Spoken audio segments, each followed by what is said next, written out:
Hello there, ladies and gentlemen, boys and girls, children of all ages. My name is DB333 and welcome to Hearts of Iron 4.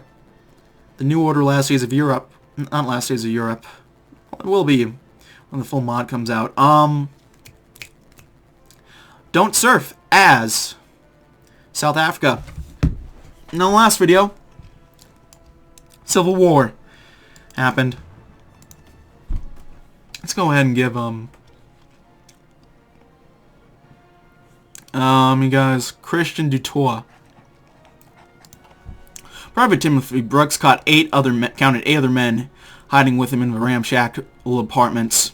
One lost both his eyes, 2 carried bleeding stumps around their limbs, and 4 sprayed bullet wounds, staining their khakis even with several layers of bandages plugging the bloody leaks. Doc rounded up the list, scurrying from one corpse to another like a mother hen. A first aid sling bag swayed to and fro his side with a barren gape. The morphine bottles and gauze packs it had carried lay scattered across the crumpled domicile's floors. Some of them had been administered to corpses littered across the street corners outside. Lisbeth Jerry's and their Bravo pasties halted their artillery barrage hours ago. Their orders from brass hours ago were simultaneously clear and vague. Hold out until relieved. Sergeant must have asked himself when they can expect relief just as shrapnel skewered his brains into Halloween decor. His death was relatively quick. Painless, maybe. Timothy can't say the same for poor Sods. The corpseman was trying to keep so hard to keep alive. Combat fatigue can only numb so much of the pain. So I already asked a question. Doc, is all I've always said. Put him out already. You're running out of everything. For the last time, Tim, the medic hissed, I can't just leave him out to die. There are already dead men sleeping. Just don't know it yet. None of the wounded stirred from their slumber. Save what's left for tomorrow. The night's silence settled between him and Doc, who had slumped against the wall with both hands on his face. It stretched out for who knows how long until Doc's puffed, bloodshot eyes locked with his. I'll let you know, he whispered. When the moons hung overhead, 7 shots broke the ruined city's fragile peace. When sunrise brought with it a motorcade of friendlies and fresh supplies, a corpseman picked up empty Colt and thrust the pistol to its weeping owner's head. All for nothing, Brooke. All for nothing. Shit. Another focus, Jesus. Isaac clambered up a sleep stove, but what felt like the tallest dune yet. He had been struggling towards a pillar of smoke on the horizon for hours. Now was just beyond the mountain of sand horizon. This mountain of sand, dragging himself over the summit, revealed the wreck, a down Me-262 fighter jet, half buried in the sand with its left wing torn off. He smiled. This one he had just shot down. When he approached, the pilot dug at the inch-thick layer of fine desert sand surrounding the cracked cockpit dome. After what felt like an hour of dragging, Isaac finally caught the pilot within. He looked much even younger than Isaac, maybe, but he was covered in too much blood, sand, and glass to tell. Isaac shattered the cockpit with a solid kick and grabbed the poor boy by the shoulders. He had barely pulled him out when a boy drew a sharp gasp. Isaac nearly jumped out of his boots, sipping off a Jep's wing and inadvertently tossing the Nazi into the Namib. He scrambled back up towards the undead German. Wasser, bitte, it rasped. The South African had barely had water to spare for himself. He had used up the majority on his trek to the Messerschmitt and had no interest in giving his last gulp to an SS Dracktrekker. He ignored the German for the time being and rummaged through the cockpit for supplies. 2 bottles of Fanta soda, but no water. He hobbled back to the Nazi and gave him 1 bottle, which he eagerly drank. Danke, he asked. Du bist eine Boer. Isaac didn't speak German, but understood the Nazi well enough. Afrikaans would have to do for communication. Nee, he said. Ek is Suid-Afrikaans. Suck ye in cigarette? The German nodded, and Isaac handed him a lit cigarette from his pocket. Gazing into the west as the sun set beneath the dune, he said, "Für du Misktoten?" Isaac didn't understand him, so he shrugged. The German sighed, dragging his thumb across his throat in a cutting motion. "Oh," he said, not sure of a boy's proposition. Ich mot. The boy definitely didn't understand the words, but he seemed to get the meaning. "Oh, nach nicht," he said, shaking his head. "Ich mochte zort el Sonnenunter Gang beobachten." So the two boys watched red sun over Nabib, the sky flaring into hues of orange, then purple, then blue, then red, then purple, then blue. As the stars came, the German passed like a ripple in the silent sea. And the spirit of pity, and again, the spirit of pity whispered, "Why?"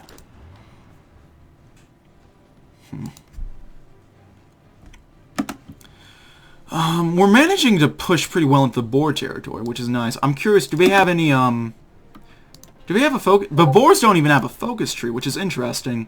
But they do have this fucking traitor. I wonder if Quisling is a slur in this timeline, like it is in ours, because, let's get recon companies going.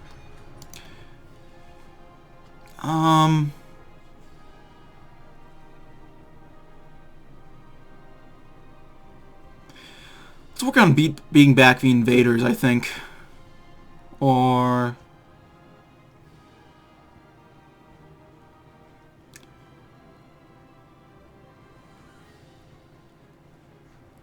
let's work on purchasing American guns for now.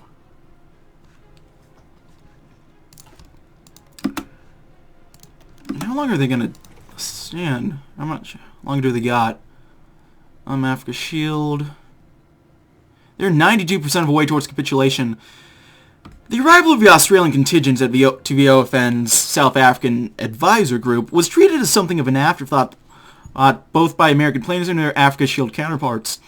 Africa's small army was not expected to contribute much more than help in stabilizing the front lines. Its small Special Forces Command would be equally helpful in supporting American operations. This perception of the men from down under proved entirely inadequate. Boer insurgents in conflict zones found themselves stalked by Australian commandos.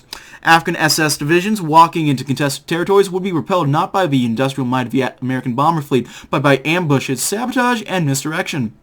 German officers that initially cursed the cowardice of their African underlings soon grew to fear the shadow, where any number of Australian infantrymen might be hiding.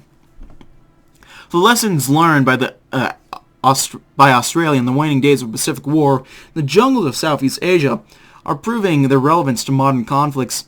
Faced with the Japanese onslaught and faltering help from the United Kingdom at the time, Australian commanders learned to do more with less.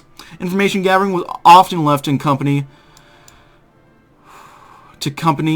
level officers, encouraging a cooperation with local leaders. In effect, many Australasian companies operated as extremely well-equipped insurgencies. Despite interest in analysis by both sides of conflict, the strategies of the Australasian army are not a panacea. Haven't been developed as a method to compensate for the Australasia's smaller army and industry. These methods do not help the OFN much in holding vast amounts of territory, nor have the Australasians found as much cooperation from African locals than from the Southeast Asians dreading Japanese troops. But these Aussies' grit and courage have certainly added to the Shield's misery in the sectors they share. Advance Australasia Fair. Oh, that's for TV. I was wondering what the fuck that was. Try and move one guy there. Maybe a guy there. And then the battle for Johannesburg. The newly Christian Johannesburg, formerly Johannesburg, when the city was still part of South Africa, has been captured by advancing federal troops. As war entered its acute phase, with German and American troops fighting each other directly, the Boers found themselves as a proverbial clay pot between the iron ones.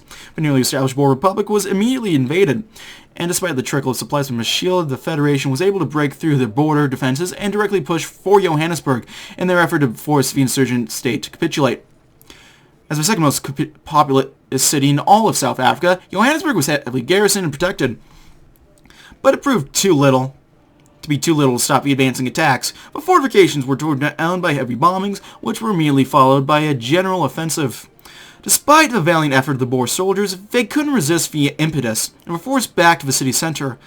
There they found many defensive positions sabotaged by the ANC partisans, which eventually forced the commander to surrender. With the fall of Johannesburg, the Boers have not only lost their largest settlement, but also their only developed industrial sector, effectively crippling their war production. This will make much more difficult for them to fight effectively, and many agree that this might be the beginning of the end for this ill-fated uprising.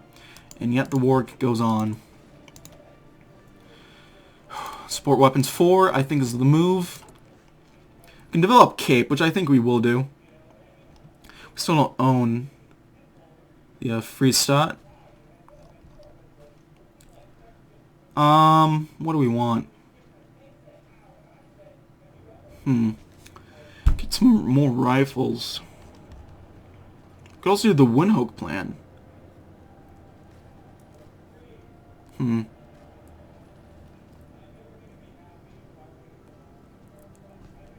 How's our logistics doing? Could use more rifles. So let's go for that. Also, let's buy more guns, because the Pact's pissed off at... The Pact's at fucking war with us anyway. Actually, it might be referring to the Unity Pact, which, if that's the case, fair, you can't really call them unified right now. Really. So the poor... let's get an F in chat for the poor French. Who are, got their clock cleaned by those dirty fucking Burgundians. Yeah. All that last right now is a fucking OFN. That's saying a lot, actually. Yeah, let's keep on keeping on.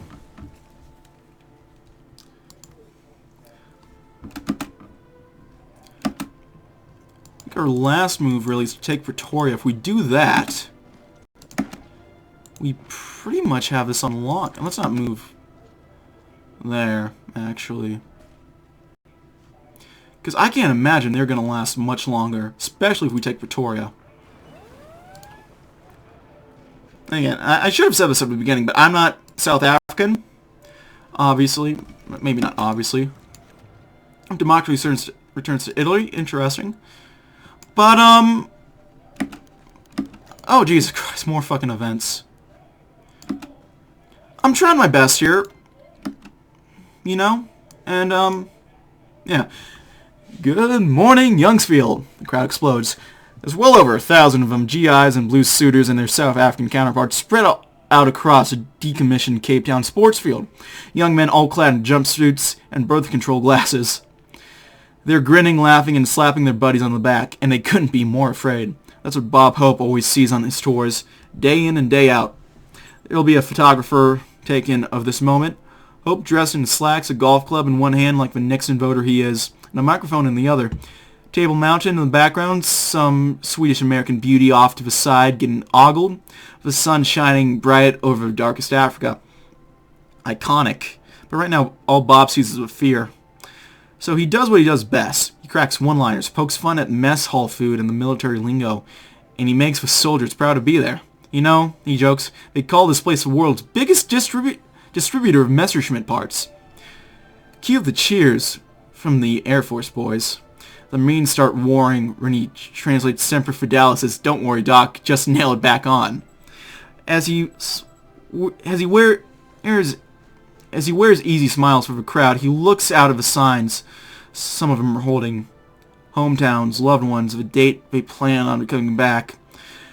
Some of them, he knows, will never make that date, and Bob Hope knows that he's in Cape Town to make sure they forget that. For a moment, he almost does. Thanks for the memory. For as long as the sun rose and the moon set, Le Fale prospered as a nexus where so many people met. The old white men of the south traded for Zoza wheat in the village, as did the Zulu traded their fermented milk for the strange contraption of the new white men from the north. The elders had thus called their vantage in the land of blessing. But now, as the two angels of west and north waged war, Le Fale's blessing became a curse. The Boers came first.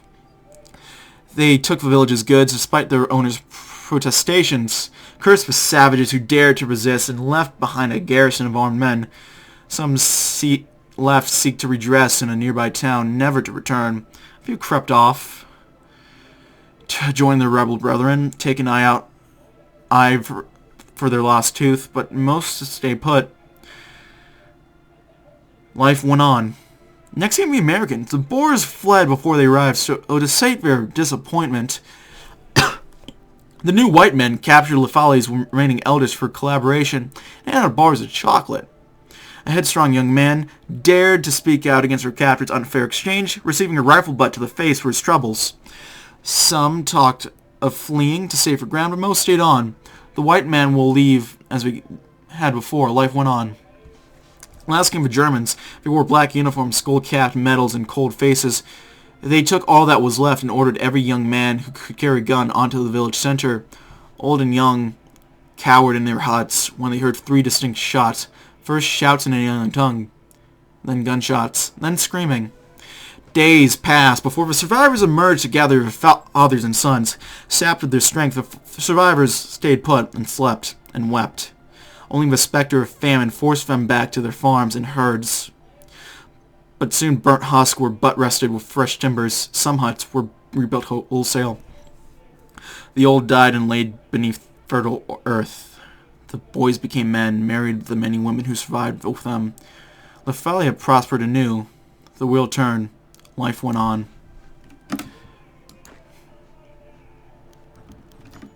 Another event. Oh no. It cannot be depressing.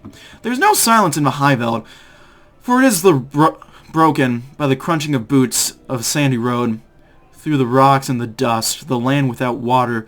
But for that, deep in the earth's embrace, the soldiers fearing to step too far into the arid vastness and be lost in the agony and solitude of the high places. Backed by the bleak vastness of the sky, the weary Americans came through the crawl. It was barely a village, a collection of shacks made of rubbish and dry wood. A handful of emaciated goats and sheep gazed forlornly on the men as they made their way into the center of a feeble settlement. Their leader, a boy with patchy fuzz on his upper lip, looked around him into the houses and saw in the gaps between the planks the sullen wet red faces sneering at him with the hasteful eyes of the conquered. "Evacuate," he called, once, twice. They only glared and snarled in their pig speech, and the boy felt his anger stoked at their content. Forward he motioned, and the masked men approached them with their strange machines, and the villagers watched them in confusion. Without further warning, fire poured forth, and the shacks went up in flames. Screaming, they began to flee, clutching babies and valuables, crashing to the ground as shot ripped through the air, tearing into their sunburned skin in mountains of blood. Within minutes, the all-consuming fire had cleansed the village from the face of the earth. All that remained was the ash, the bodies, and the boy commander gazing upon the destruction he had wrought with far-away eyes. Sifting through the remains, the Americans found no evidence of the hidden Boer cache they had come so far to find. As dry thunder boomed over high veld, they turned and returned the way they had came, between the jagged rocks, back down the sandy road. Anger's like fire. It burns all clean. Oh! Okay. So we got that going at least. I'll take that. I will take that. We're gonna have to, figure out our front line real quick, though. Let's work on beating back the invaders. Holy crap. This is good. I am happy. Very much so.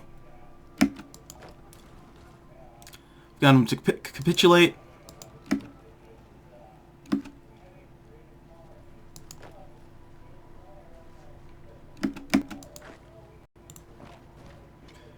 Try moving up. See if we can try to move up, secure this river right here.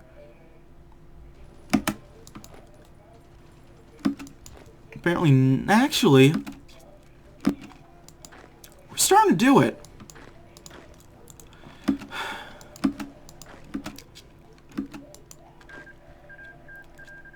Actually, maybe not. I don't know. We can't say for certain. All I can say is that, actually, you know, I'll go a few more minutes. Because it's starting to get good. I don't want to just cut it here. Plus, I have to stop. I probably have to start recording anyway, because I want to go for my jog before, go to my, little party I've been invited to. So I want to do that first.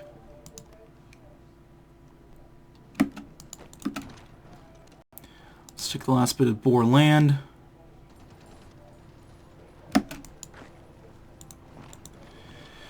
And, with that, the front line has shifted dramatically. The question is, how is it going to impact the war?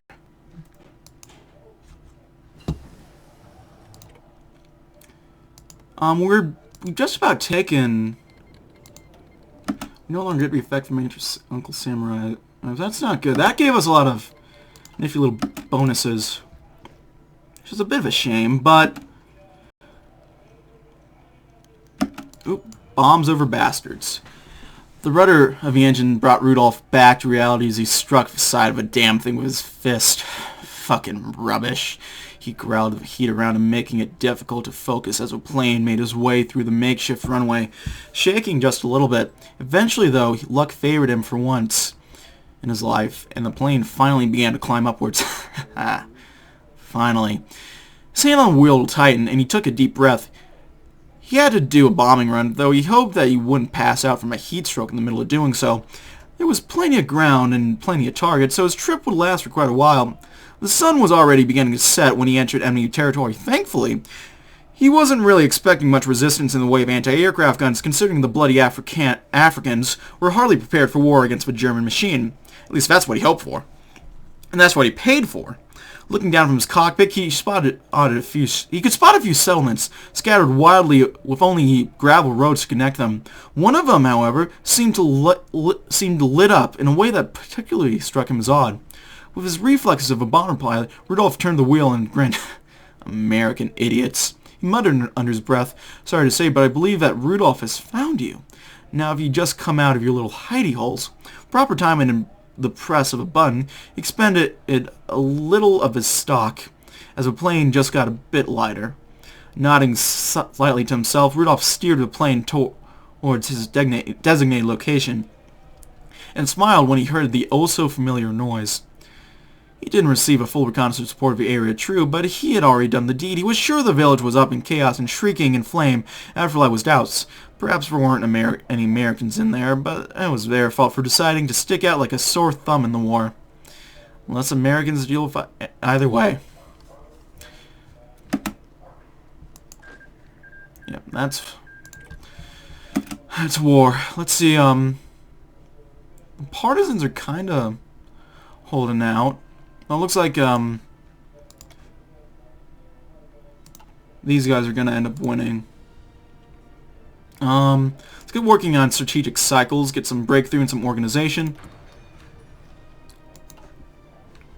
Okay, it looks like the Spanish have won in Argentina, I was about to say Argentina. Argelino, Algeria. Interesting.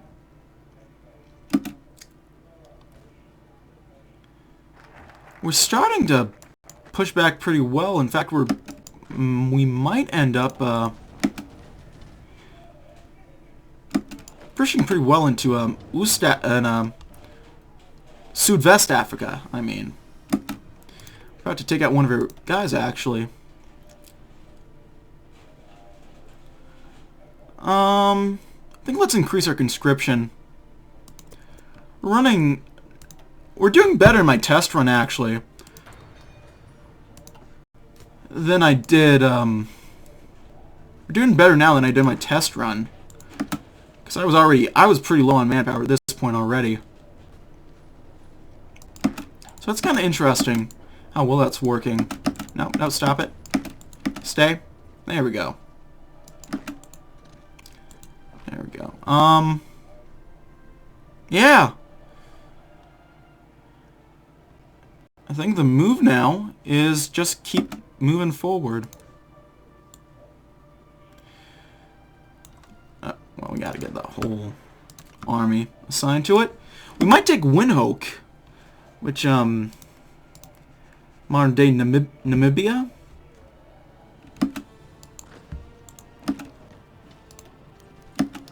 Warriors of the North. I'll read this one last thing. This is actually a fun little event. Volunteers and supplies from the world have begun filling our ports to aid us in our holy struggle to hold off the Nazi hordes. Most of these nations we have expected, such as the OFN, who of course have been waiting for this for years. Others we were less prepared for, such as aid from the officially neutral India, hedging its bets as always, or German-allied Brittany. But the least expected from all, has recently showed up unannounced at the headquarters of one SII of the front. After nearly getting into a firefight with the first centuries, 100 Russians, along with, ironically enough, guides and escorts... Oh, goddammit, not more.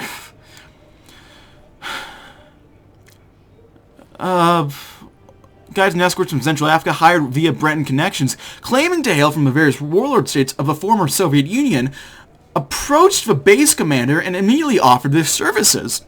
The volunteers claimed to belong to the All-Russian Volunteer Anti-Nazi League, a ragtag militia claiming allegiances to over a dozen different Russian states, from the famous West Russian Revolutionary Front all the way to devotee to a man claiming to be King Rurik in the Far East. While most of them don't speak English, their leader, claiming to be some sort of paramilitary organization called the Guard, has informed the commander in heavily broken English that 100 fighters constitute a mix of volunteers sent by various governments and men wishing to fight the Germans for personal reasons, and will fight harder than any man having been trained for nearly 3 weeks in the Guard regime.